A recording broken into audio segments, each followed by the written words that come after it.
आज के सत्संग का विषय है ओंकार नाद। ओंकार जो अनहद नाद है, अनहद नाद की उत्पत्ति, ओंकार क्या है और इसके विभिन्न स्वरूप क्या हैं, उनसे जो है जप करके किस प्रकार समाधि प्राप्त करें और जो प्राणायाम के द्वारा समाधि किस प्रकार प्राप्त करें।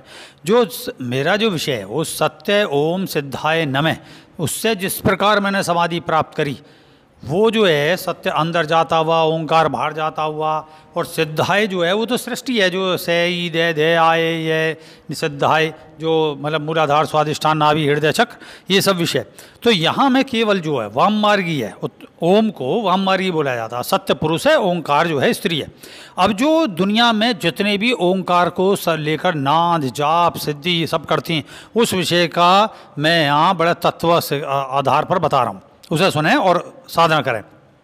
क्या पहले तो ये सोचें कि मतलब क्या है ओंकार, और ओंकार की उत्पत्ति के विषय में मैं अपनी पीछे एक सत्संग की वीडियो है उसमें बता चुका हूँ कि ओंकार किस तरीके से बना है।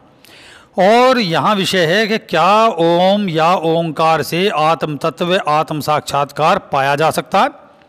ओम किसकी ध्वनि है, ये कैसे अनहद नाद है, ओम का जप कैसे करें, ओ मैं से या आ ऊ मैं के भिन्न उच्चारण से, या ओ ई मैं के भिन्न उच्चारण से, या ओ मैं ये ए क्या है और ये ओ क्या है, इस ओम में से जो है वो ऊ क्या है और इस ओम में ये मैं क्या है, ये विषय आता। तो ये क्या, ये कंठ चक्र की साधना है।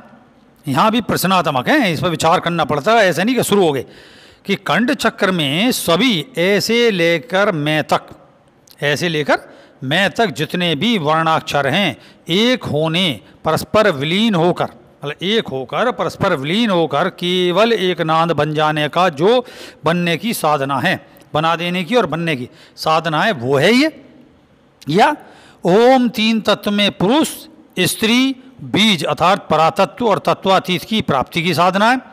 क्या ये एक चक्र से दूसरे चक्र या एक तत्व से दूसरे तत्व में जाते हुए जो बदलता है उसके मध्य जो एक महाशून्य संधि है, अर्थात आकर्षण और विकर्षण के बीच का शून्य में फंस जाने से परे जाने, यानी उस शून्य के भेदने की कला की साधना है। या ये केवल पंच तत्व के जो शब्द रूप रस गंध और स्पर्श, उनमें से एक केवल एक तत्व, कौन सा, शब्द, तो शब्द और शब्दातीत की साधना मात्र है, तो ये फिर अधूरी हुई। अभी फिर जो है चार तत्व की साधना शेष रह गई, तब क्या है सही से। आओ अब इस तीन प्रकार के ओमकार के जो है उच्चारण को देखें।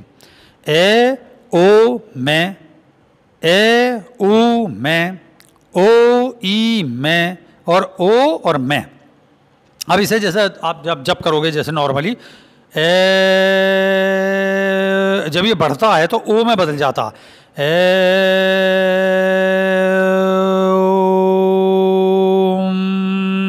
क्योंकि समाप्त करना पड़ता है स्वर को, तो इसलिए ये ए ऊ में भी हो जाता। अब ये ए से प्रारंभ होता और जैसे ये गोलकार मुंह लेता, मुंह की आकृति बदलती है तो ये ऊ में बदल जाता, ए ऊ, फिर मैं ये। और वैसे देखो तीसरी है ओ, जो ए और ओ मतलब जो प्रारंभ और विस्तार, ए जो है वो प्रारंभ है, ओ जो है वो विस्तार है। और तब जो है ऊ से जो ऊर्ध्व कला है, जो ऊर्ध्व है, और जो है तो जो ए से और ओ को जो मिला देती तब वो बन जाता ओ। अभी इसमें ई आ जाता है क्योंकि ई यहाँ के जाके साइलेंट होकर विस्तृत होती है, ओ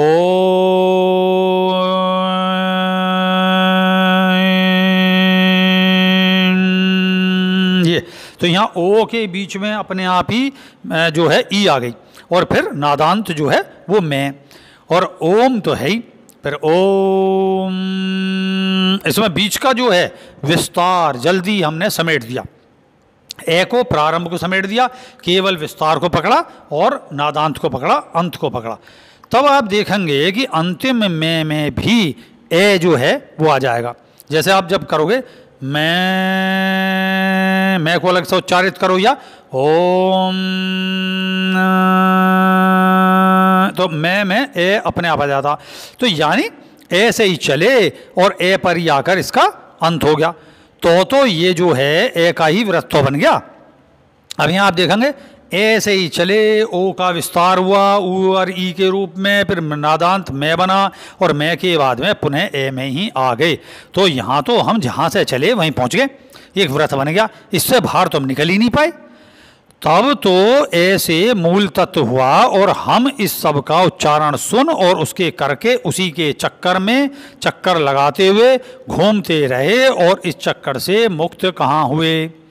तो अब जो है ये जो ए है मैं, इसमें अहम शब्द जो ऐसे जो है सारे वर्णाक्षर प्रारंभ है और मैं पे आकर ये सब समाप्त है। तो ये है मध्य है। तो अहम यानी अहंकार, ए है मैं की साधना है।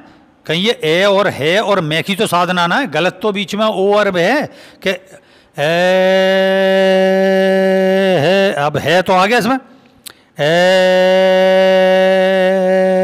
है आ गया और फिर है उसे भी जैसे आगे बढ़ाओगे तो उसमें मैं आ गया, फिर मैं को आगे बढ़ाओगे मैं, तो फिर मैं आ गया, फिर वहीं पहुंच गए। तब भी ये अहम में ही रहे। यथार्थ ज्ञान को जानने के बाद, जैसे तुम्हें सीधी बात समझाऊं, अखंड अखंड सत्ता से फिर हम खंड हुए। तो सोचो कि अखंड सत्ता में क्या ऐसा कोई आनंद नहीं है? ऐसी वो जो अवस्था है कि अखंड में चले जाएंगे हम, सच्चिदानंद खंड में चले जाएंगे, ऐसा लगेगा आपको एक बकवास कि अखंड में जाने के बाद फिर हम खंड क्यों हुए। ये समझो, अखंड क्या एक सर्वोच्च अवस्था नहीं है? उसमें खंड कैसे, उसमें स्थान ही कहाँ है? जो अखंड है उसमें स्थान ही कहाँ हुआ किसी भी और का? तो वो अखंड फिर कैसे है? इसका मतलब तो खुद ही खंड है। तो फिर अखंड सत्य, अखंड जो तत्व है वो क्या है? उसकी तो प्राप्ति कहीं ना है। ये आओ, तो अखंड से खंड हुए, खंड से फिर हम जो है खंड होते चले गए और खंड से फिर जो मृत होते हुए उत्थान होते हुए फिर चक्कर आ गए, फिर अखंड में आ गए, तो अखंड से फिर खंड होते चले गए। तो ये भी चक्कर ही चक्कर लगाते रहे। तो सब छोड़ो और इन सब चक्करों में चक्कर जो पड़ा हुआ उसका ध्यान का विषय बनाओ। कौन है जो इस चक्कर में पड़ा हुआ है? वो और कोई नहीं, वो केवल तुम हो जो शब्द रूप रस गंध स्पर्श सबके परे है और सब में लिप्त है, सभी उससे निर्मित हैं और उसके निर्मित होने के बावजूद भी वो उसी में ही है। अब आगे आते हैं हम नींद। ये जो है क्या क्या तोड़ रहे हैं? इस चक्कर से हम तोड़ क्या रहे हैं? ये देखो, तो वो हम मैंने जैसे कहा मैंने कि वो और कोई नहीं, हम खुद ही हैं। और यही खुद से खुदा हो जाना ही, अपने से एम से जो है हम पूरे उसके प्राप्त हो जाना ही, सत्य को अपने आप ही को प्राप्त हो जाना ही परमात्मा तत्व है, आत्मा की परावस्था परमात्मा। अब यहाँ क्या हम दो प्रकार की नींद में हैं जो ये सब हम शब्द से रूप से रंग से स्पर्श से तोड़ रहे हैं।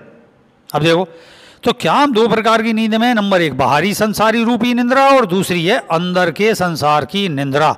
और इन दोनों निंद्राओं के बीच में संसार में हम हैं। तब हम जागते हैं या हम सो रहे हैं? दोनों में। तब हमें पहला सोया वाला संसार जगत झूठा लगता है, उसमें सपने वपने देखे, सो के उठे, लगा सब बकवास झूठा, उस पर चिंतन करते रहे, उसमें सपना जो है उसी को अर्थ लगाते रहे बैठ के। फिर बाहर लग गए अपने काम में, फिर बाहरी दुनिया सच लगी, बाहर के बाद में फिर उससे थका के सो गए, फिर अंदर सो गए। तो जब हम इस जगत के सपनों को देखकर और उसमें घूमकर थक जाते हैं, अंदर के सपनों में भी घूमते हैं, झगड़ते हैं, लड़ते हैं, प्रेम करते हैं, व्यवहार करते हैं और उस करने के क्रम में भी हम थक कर फिर तो उकता जाते हैं, उस सपने से उकता के उठ जाते हैं।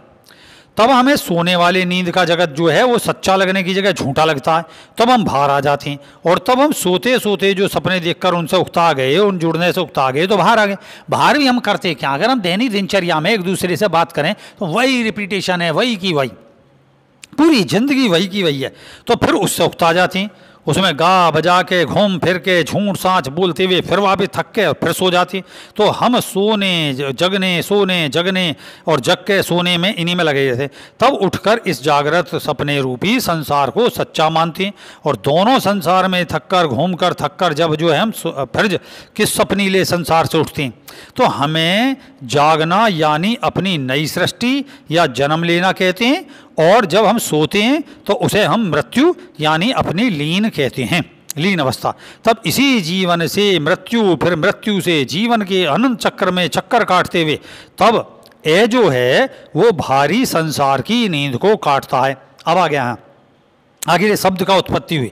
जैसे हमने कही मैं जग रहा हूँ, जग जाऊँ, तो जगने का जो प्रारंभिक है वो ऐसे ऐसे अनादि जागरण, अनादि मतलब आत्म तत्व जो है, जैसे आ ए आ ते मैं आ, वो मैं पीछे बता चुका हूँ, उसको सत्संग को सुनो। तो ए जो है वो शब्द जो है भारी संसार की नींद को काटता है। उ यानी ओ या ई ये मध्य संसार को काटता है, और मैं सोने वाले संसार की नींद को काटता है। तब हम तीनों संसार यानी पहला अनादि क्रिया संसार और दूसरा अनादि प्रतिक्रिया संसार और तीसरा इन दोनों क्रिया और प्रतिक्रिया करने वाला जो है उसका इन दोनों संसारों को बार बार रचने के कारण को ही काटना होता। तब इन तीनों संसार के मध्य जो है यानी हम खुद तुम स्वयं उस अपने में स्थिर और स्थित होते हैं, यही सच्ची चैतन्य जागृति है। तब इसी को स्वयं का आत्म साक्षात्कार कहते हैं। कभी दूसरे के, और एक और मैं बात बता दूं बड़ी गहरी, कभी किसी दूसरे के बोले ओम नाद को मत सुनो। ये जो तुमने देखते हो कि खोली कान से लगा लिया और ओम नाद को सुन रहे हो, क्यों? क्योंकि उस नाद जो ओम की है उसमें उस व्यक्ति की व्यावसायिक होती है। नाद जो है उसने व्यावसायिकरण को सुनाई है, वो कोई सिद्ध नहीं है, सिद्ध कभी नहीं सुनाएंगे, वो मौन हो जाएंगे इसके बाद। और जो व्यावसायिक होती है प्रदर्शन को प्रदर्शित होती है, अपने को नहीं भूलने के साथ, उपस्थिति के साथ दूसरों को उस नींद से प्रभावित करने के भाव की और उसके नाद की अभिव्यक्ति केवल अपनी ओर और केवल आपको इस जैसा ही उस जैसा ही जो वो व्यक्ति है और उस जैसा ही स्वार्थी ही भाव को अंदर तक प्रभावित करता है और एक नींद ही देगा, रिलैक्स का भाव, बस अच्छा लगेगा और फिर उठ जाओगे। इससे आपकी नींद नहीं टूटेगी। जो सच्ची तंद्रा है, सच्ची तंद्रा जो है वो नहीं टूटेगी। एक तो तंद्रा ये है जो तुम प्राप्त करते हो, जो सम्मोहन से प्राप्त होती है, एक सच्ची तंद्रा है, उससे नहीं उठोगे तो शब्दों से। तब ये अंतर्नाद जो है इस जो रिलैक्स के भाव से इससे पड़ जाओ, क्योंकि ये अंतर्नाद है शब्दों से परे का मिटने वाला नाद, न कि ये बाहरी नाद है जो केवल अपने से उस नाद और उससे परे जाने के शब्दातीत होकर केवल अपने को पाने की कि मैं कौन हूँ और फिर हूँ और फिर उस हूँ में भी शेष रहकर जग जाओ। ये उसकी साधना, वाम मार्ग की साधना, स्त्रोण की साधना। ओंकार स्त्री है, तभी ये सभी सारे मंत्रों के आगे लगता जन्नी होने का। और सत्य इसमें बीजदान करता, सत्य इसमें बीजदान करने के उपरांत ओम जब जो है सृष्टि उत्पन्न करता है, उससे समान जितने वर्णाक्षर हैं वो सब हैं, तो इसलिए सबके आगे लगता है। और केवल ओम के जो दो भाग हैं उसके अंतर जप से कैसे शाश्वत जीवन समाधि पाएं, अब मैं इसका अभ्यास बताता हूँ। ये विषय हो गया, अब तक थ्योरी है, अब जरा प्रैक्टिकल सुनो। तो कभी कभी और कैसी भी अवस्था में एक लेटे बैठे घूमते फिरते और अंत में सोते में यों केवल ओ जो शब्द, किसी एक को धारण कर लो, ये ध्यान रखो, ओ को धारण कर लो या मैं, फिर वैसा बताऊंगा। तो यों केवल ओ और ओ ये रहे आपके अंदर, और इसी ओ के मध्यम जो स्वर है उससे अंतर मन में लगातार गुंजयमान करते रहने पर धीमी गति से, मतलब ऐसा नहीं बहुत जोर लगाएं, जोर लगाने से शुरू में कुंभक आ गई, आपकी विचारधारा भंग हो जाएगी, टूट जाएगा, घुटन होगी, आप तोड़ बैठोगे ये सब। तो आप क्या करेंगे, केवल स्वर सुने ध्वनि से प्रेम वाला ओ ये चलेगी, और इसमें ओ के जो अंत तक है वो चलता ही रहना चाहिए। यूँ मध्य स्वर में अंतर मन में लगातार गुंजयमान बनाए रखने का अभ्यास करने से आप ओ के शाश्वत सृष्टि के दर्शन और उसकी प्राप्ति करोगे।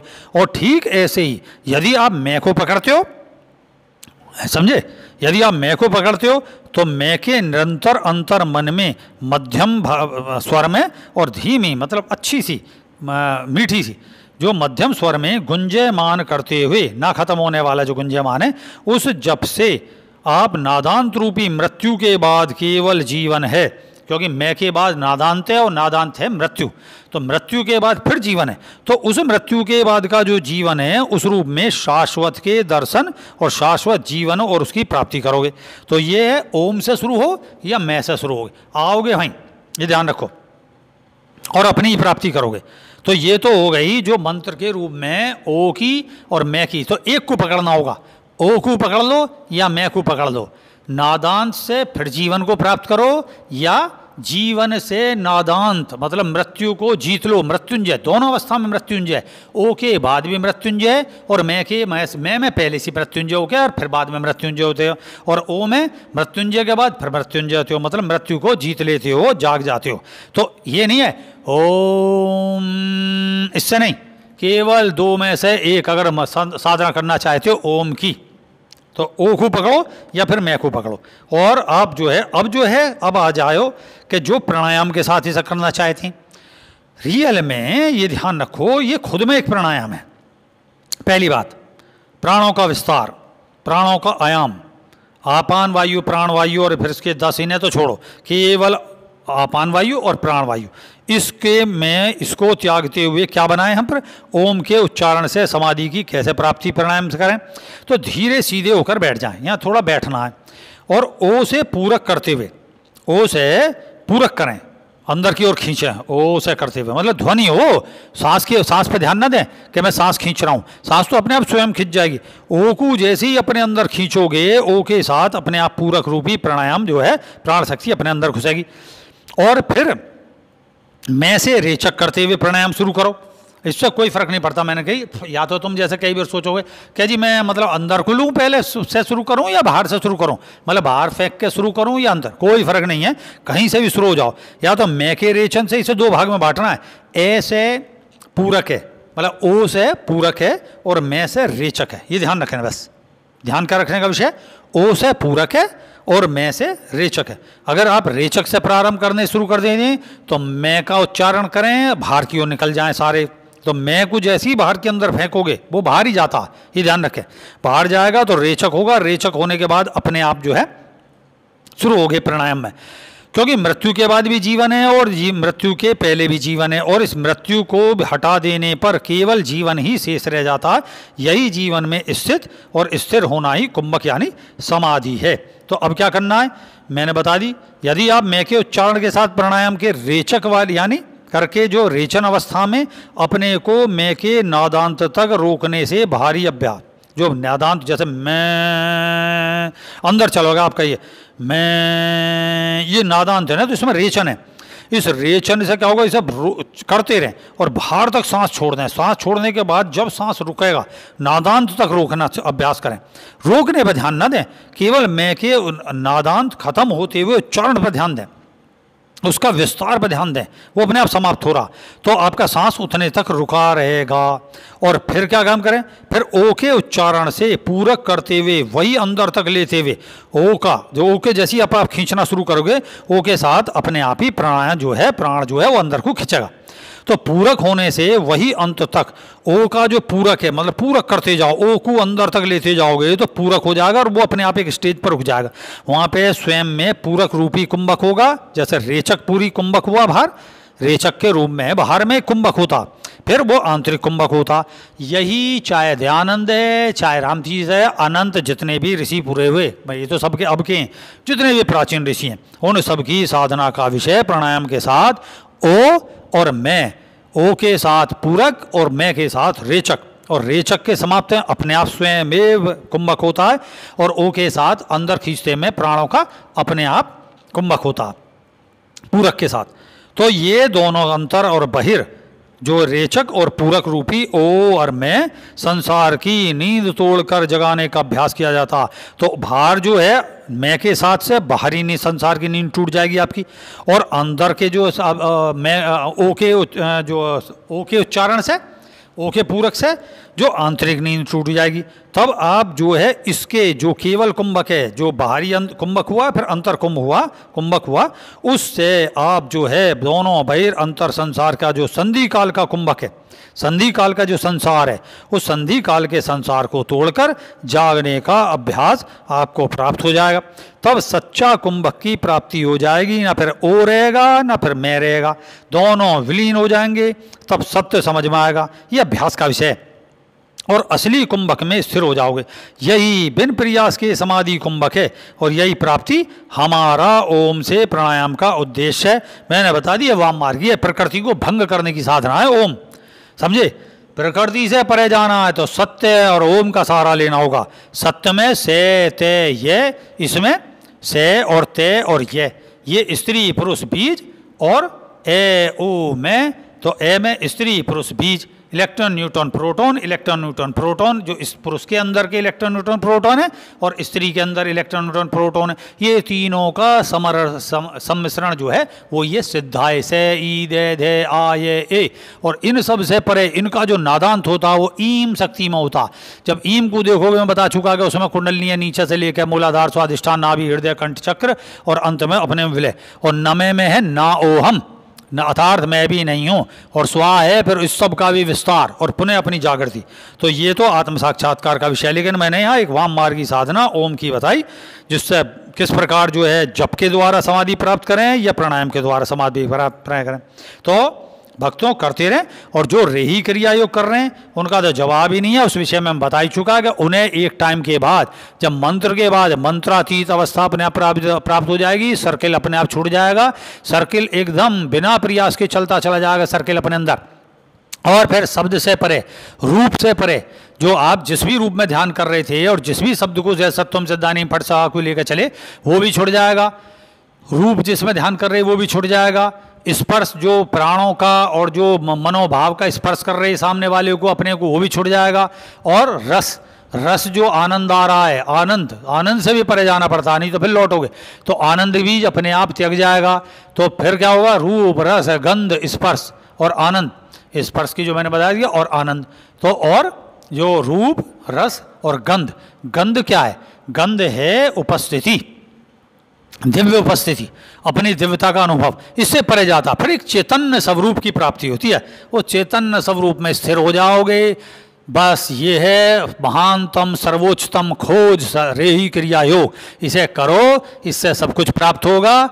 और जो मैंने बताई सत्य और ओम अपने आप बढ़ जाएगा। सिद्धाय जो है सही दे दे आए न में सिद्धाय आपके अंदर प्रकट हो जाएगा, न में ना ओम की स्थिति होगी, अर्थात मैं भी कुछ नहीं हूँ, और फिर ईम तत्व की प्राप्ति होगी, और फिर मतलब फट्ट की प्राप्ति होगी, चतुर्थ रूप में प्रकट होगे आप, जब ब्रह्मा बन जाओगे, समझे, ब्रह्म ज्ञान उत्पन्न हो जाएगा, और स्वा जो तुम्हें ब्रह्म ज्ञान है उसका सच्चा पालन करोगे, विस्तृत हो जाओगे, ये सब कुछ प्राप्ति होगी। तो रही क्रिया योग से करें। और ये मैंने तो ओंकार कहा, जो चारों तरफ अनहद नाद ओंकार नाद कैसे साधना करें उसका स्वरूप बताया, तो जाने और अभ्यास करें और मुक्त हो जाओ, इस आशीर्वाद देते हुए कर रहा हूं। जय सत्यम सिद्धाय नमः।